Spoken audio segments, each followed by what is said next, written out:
Ce qui est intéressant avec ce genre d'indicateur, c'est qu'on peut, si on s'intéresse à deux catégories ici différentes, donc on a la médecine à gauche, une liste de revues en médecine et une liste de revues en ingénierie maritime.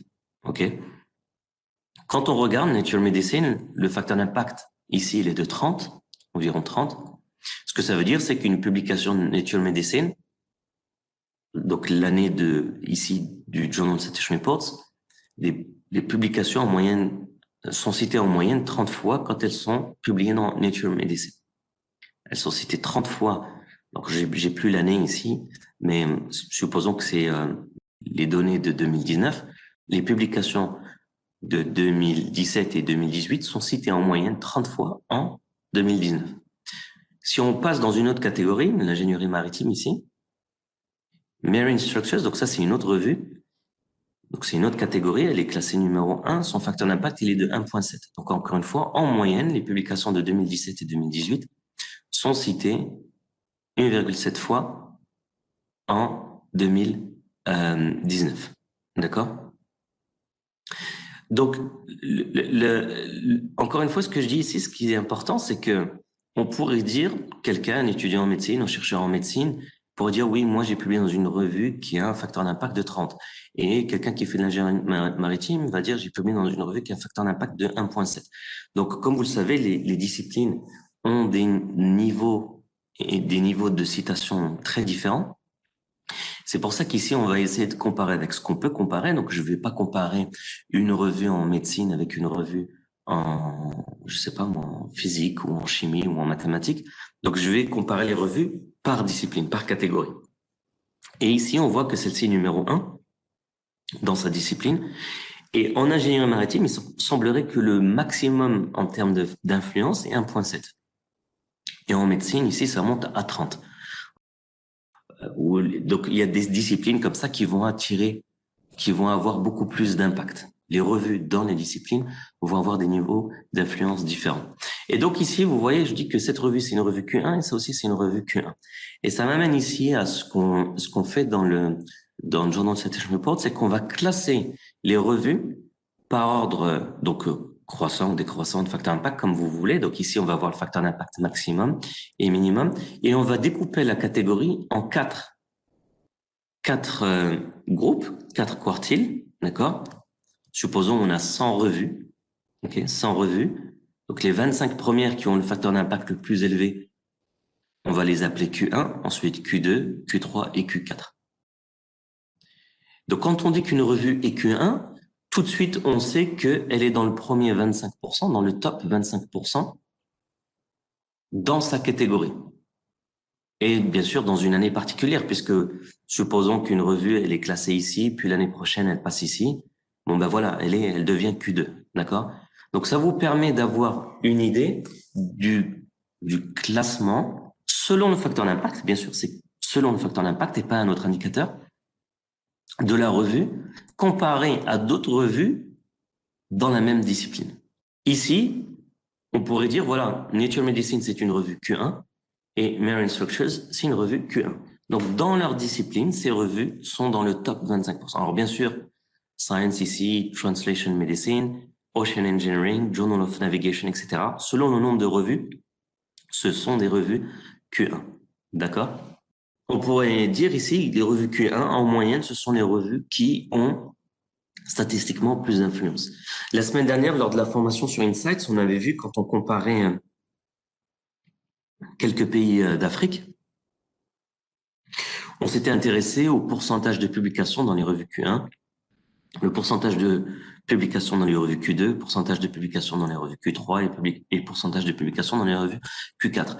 Et on avait vu par exemple au Kenya, les chercheurs basés au Kenya, statistiquement en moyenne, la moitié de leurs publications sont dans les revues Q1.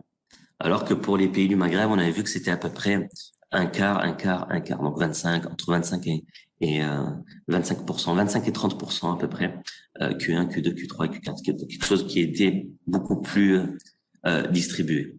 Ici, un point important, c'est qu'une revue, selon sa catégorie, peut avoir plusieurs donc disciplines et donc plusieurs quartiles. Alors là, j'ai pris un exemple. Donc, cette revue s'appelle Plant Foods for Human Nutrition. Et comme son nom l'indique, ça parle de plantes, ça parle de nourriture et ça parle de nutrition humaine, diététique. Quand on analyse cette revue publie donc des papiers, des publications en sciences des plantes. Il y a aussi des papiers publiés dans cette revue qui concernent la chimie appliquée,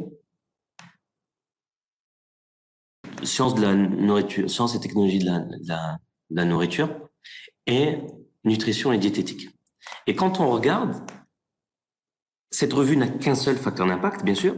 On va diviser toutes les citations par le nombre de publications. On ne fait pas un classement des citations. Mais comme ces disciplines ont différents nombres de revues, donc par exemple dans Journal of Citation Reports, en 2016, cette revue était classée 58e sur 212, donc il y avait 212 revues indexées dans le Web of Science qui ont reçu un facteur d'impact et qui sont classées comme étant des revues qui parlent de sciences des plantes. Et donc 58 sur 212, si on fait le calcul, 25% de 212, on arrive à 53. Donc, les 53 premières revues, celles qui sont classées dans le top 25%, on va les appeler Q1.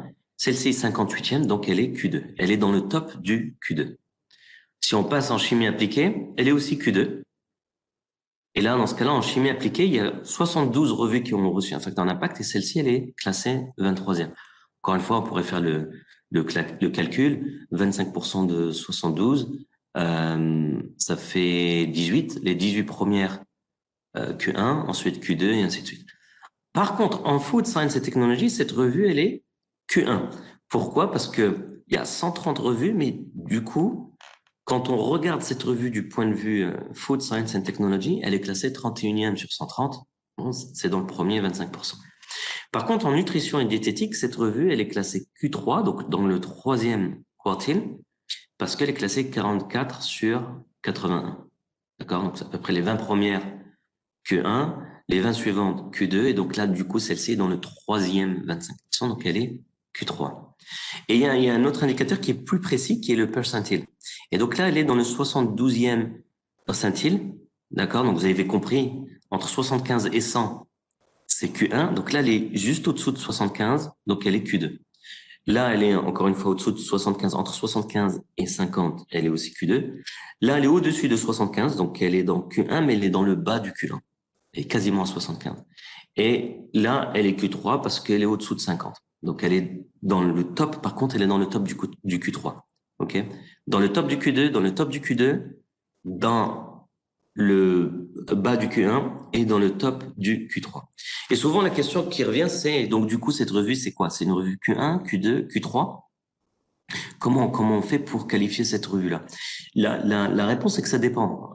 Moi, si je suis quelqu'un qui travaille en chimie appliquée, je vais considérer cette revue par rapport aux revues qui sont aussi classées comme des revues chimie appliquée. Et moi, je vais considérer cette revue comme une revue Q2.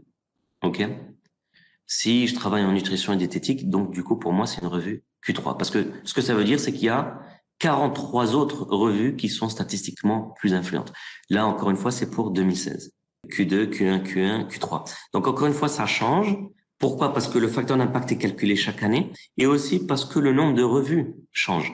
Pourquoi le nombre de revues change? Parce que, comme vous l'avez compris, dans l'indexation, il y a des revues qu'on va ajouter. S'il y a des revues qui correspondent à nos critères de qualité et de sélection, on va les indexer. Donc, il y a des nouvelles revues qui ont leurs facteurs d'impact qu'on calcule chaque année. Et à l'opposé, au contraire, il y a d'autres revues qu'on va enlever pour des raisons d'éthique ou des raisons de sélection. Peut-être que la revue ne publie pas à temps, etc. Donc, on va l'enlever de la base de données.